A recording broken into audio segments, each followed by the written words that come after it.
చూస్ country delight, live better. ఇప్పుడే country delight app ని download చేసుకోండి. ప్రస్తుతం మనతో పాటు ఉన్నారు ప్రముఖ జ్యోతిష్య సిద్ధాంతి అలాగే వాస్తు ప్రముఖులు డాక్టర్ భమిడిపాటి రవికృష్ణ శర్మ గారు. గురుగారు నమస్తే. నమస్కారం. నేను వాళ్ళు చెప్తుంటే విన్నాను, మీరేంటి జాతకాలు అంటే time, date of birth, place of birth ఇవన్నీ ఉంటే పర్ఫెక్ట్గా చెప్తారని అంటారు. అవేమీ లేకపోయినా కూడా జస్ట్ ఇయర్స్, చెవులు చూసి చెప్తారంట. మీరు చెవులతో జాతకం ఎలా చెప్తారు? వాస్తవానికి అంటే చేతులు చూసేవాళ్ళు, తర్వాత అంగుష్టం అంటే అది బొటనవేలు విన్నాము, చూసేవాళ్ళు, పామిస్ట్రీ, పాద ముద్రికలు చూసేవాళ్ళు, చాలా మంది నాడి జ్యోతిష్యం, ఇవన్నీ జ్యోతిష్య ప్రమాణం అన్ని మనకు వాడుకలో ఉన్నాయి. అవును. నాకు 2003లో మా నాన్నగారు చనిపోయారండి.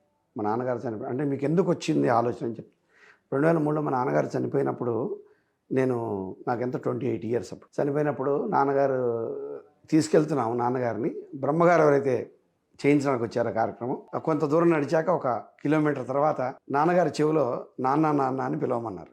ఓకే. ఆయన మార్నింగ్ 9 o'clock చనిపోయాడు, ఈవినింగ్ 5 o'clock జరుగుతుంది. ఇది అది ఆశ్చర్యంగా చూసా. ఇప్పుడు నాన్న అని పిలవడం ఏంటి, చనిపోయారు కానీ నేను పిలవలేకపోయా, లోపల నుంచి బాధ వస్తుంది. అలా 3 సార్లు పిలిపించారు, నాతో 3 బ్రేక్స్ ఇచ్చి 3 సార్లు పిలిపించారు. వచ్చేసాను. 3 సార్లు చాలా దుఃఖం వచ్చింది. నాన్నగారిని తలుచుకొని నాన్నని పిలవలేకపోయా. బతుకున్న నాన్నని పిలవడం వేరు, చనిపోయిన నాన్న పిలవడం వేరు కదా. అయితే ఇంటికి వచ్చాను, కూర్చున్నాను. ఆ నెక్స్ట్ డే బాగా ఆలోచించా, ఎందుకు పిలవమన్నారు అంటే, ఏమన్నా కొస ప్రాణం ఉంటే కనుక తిరిగి మళ్ళీ జీవించడానికి అవకాశం ఉంది అని. దీని మీద రీసెర్చ్ చేశానండి ఒక 5 సంవత్సరాలు. పుట్టినప్పుడు పేరు పెడుతున్నారు బారసాలు. కుడి చెవిలో తండ్రి మొట్టమొదటి పేరు పెట్టగానే, సపోజ్ నా పేరు అనుకుందాం, రవికృష్ణ రవికృష్ణ రవికృష్ణ అని 3 సార్లు చెప్పిస్తారు. చచ్చిపోయిన తర్వాత కొడుకుతో నాన్న నాన్న నాన్న అని పిలిపిస్తారు. ఏమిటి ఈ చెవుకున్నటువంటి ప్రాధాన్యత? కంటికి ఉంది, నాసికానికి ఉంది, వాక్కుకు ఉంది, చేతులకి కాళ్ళకి అన్నిటికి ఉన్నాయి. చెవులు మాత్రం వింటాయి అంతే. ఏంటి అని ఆలోచిస్తే, కేవలం మానవుడి యొక్క శరీరంలో ఉన్నటువంటి ఏకైక ఆర్గాన్ ఏదైతే ఉందో, మూతపడని ఆర్గాన్ చెవండి. కళ్ళు ముయ్యొచ్చు, ముక్కు ముయ్యొచ్చు చేత్తో, నోరు ముయ్యొచ్చు, అన్నిటినీ బంధించవచ్చు. చెవుని మీరు ఎంత మూసినా చిన్న శబ్దమైనా వినిపిస్తుంది. కరెక్ట్. 80% మనం దాన్ని మొత్తం క్లోజ్ చేయలేం. అంటే శబ్దాన్ని గ్రహించకుండా ఆపలేని ఏకైక పదార్థం ఏదైనా ఉందంటే చెవండి. ఏమిటి దీనికి ఇంత విశేషం అని చెప్పి చూస్తే, ఒక్కొక్క మనిషికి ప్రమాణం వేరే ఉంది చెవుది. ఒకటి పెద్దగా ఉంటుంది, ఒకటి చిన్నగా ఉంటుంది. తంతి విభాగం అయితే, తంతి అంటారు దీన్ని యాక్చువల్గా. ఈ తంతి షేప్ ఎడమ చెవి కుడి చెవి డిఫరెంట్గా. కరెక్ట్, అది మీరు చెప్పింది. అలాగే ఈ లోపల ఇంకొక విభాగం ఉంటుంది, ఈ విభాగం కూడా డిఫరెంట్గా ఉంటుంది.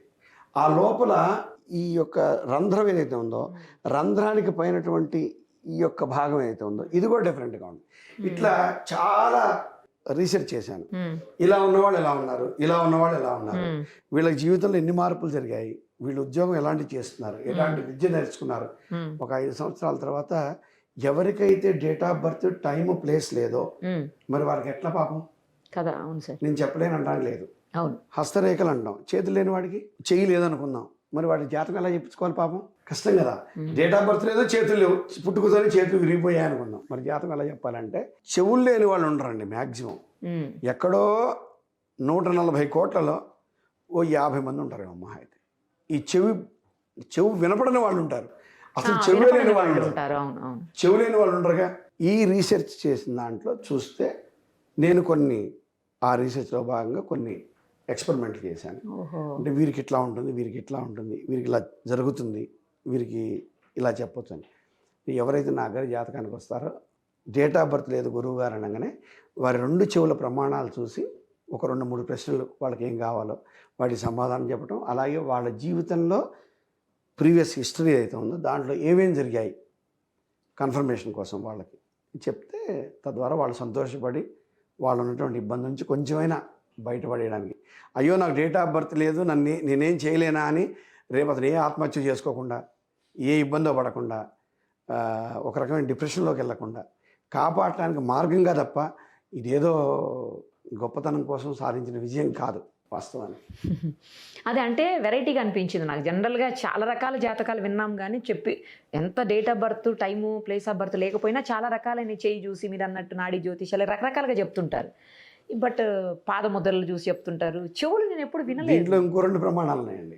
అభిమన్యుడని మనకు మహాభారతంలో ఉంది. అభిమన్యుడు సుభద్రాదేవి గర్భంలో ఉన్నప్పుడు ఏదైతే అర్జునుని యొక్క ఈ యొక్క పద్మవ్యూహ చరిత్ర ఏదైతే ఉందో సుభద్రకి చెప్తున్నప్పుడు ఆయన విన్నాడు. సగం విన్న తర్వాత కృష్ణ పరమాత్మ వచ్చి ఆపేశాడు. ఇంకా చాలు లేచి వచ్చేసి ఆడవాళ్ళతో అవన్నీ చెప్పొద్దు యుద్ధ నియమాలని, కేవలం అభిమన్యుడికి వెళ్ళటం తప్ప రావటం తెలియద్దు అని.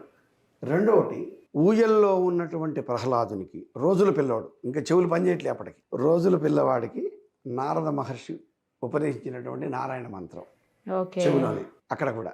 ఇట్లా కొన్ని ప్రమాణాలు, అంటే పురాణాలు చదివా కాబట్టి ఇది ఏదో విశేషం ఉంది చెవుకి, లేకుండా ఎందుకు అంటే మీరు చిన్నపిల్లలు చూడండి, 2-3 నెలల వరకు 4 నెలల వరకు కూడా వాళ్ళకి ఏం ఊహ తెలియదు. మీరు పిలిచినా వినపడుతుంది తప్ప మీరు గుర్తుపట్టలేరు మనల్ని. అదే మీరు చిటుక వేయండి, ఎడం పక్క చూస్తారు. ఇలా అంటే ఒక చిన్న గిజ్జికాయ అంటారు, దాన్ని మీరు ఊయల కడితే కూడా దాని వైపు చూస్తూ ఉంటారు. అంటే ఏమీ తెలియని శిశువుకి, పసిబాలునికి, ఒకరోజు పిల్లవాడికి కూడా చెవులు స్పందిస్తాయి. చనిపోయాక కూడా నామమాత్రంగా ఎక్కడైనా అవకాశం ఉంటే చెవు పనిచేసి బతుకుతాడు మనిషి. అందుకే 3 సార్లు పిలవాలి అని చెప్పి మనం వేదం శాస్త్ర ప్రమాణంగా చెప్పారు.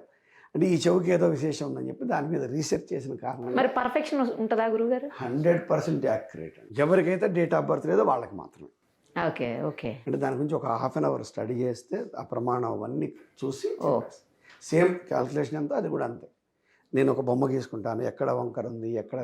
మీరు నా చెవి చిన్న గమనిస్తే ఇక్కడ చిన్న కటింగ్ ఉంటుంది, ఇక్కడ కటింగ్ ఉంటుంది ఈ చెవికి, ఇక్కడ ఉండదు చూడండి, ఇక్కడ స్ట్రైట్గా ఉంటుంది.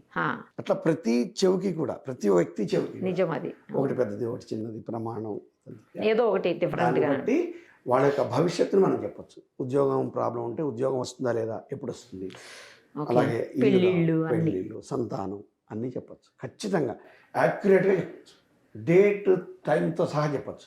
ఫలానా డిసెంబర్ 15వ తారీఖు మీరు జాబ్లో ఉంటారని కూడా అంత ఖచ్చితంగా. సూపర్ గురువు గారు, thank you so much. Suman టీవీలో మీ పర్సనల్ అండ్ బిజినెస్ ప్రమోషన్స్ కోసం కింది నెంబర్కి కాంటాక్ట్ చేయండి.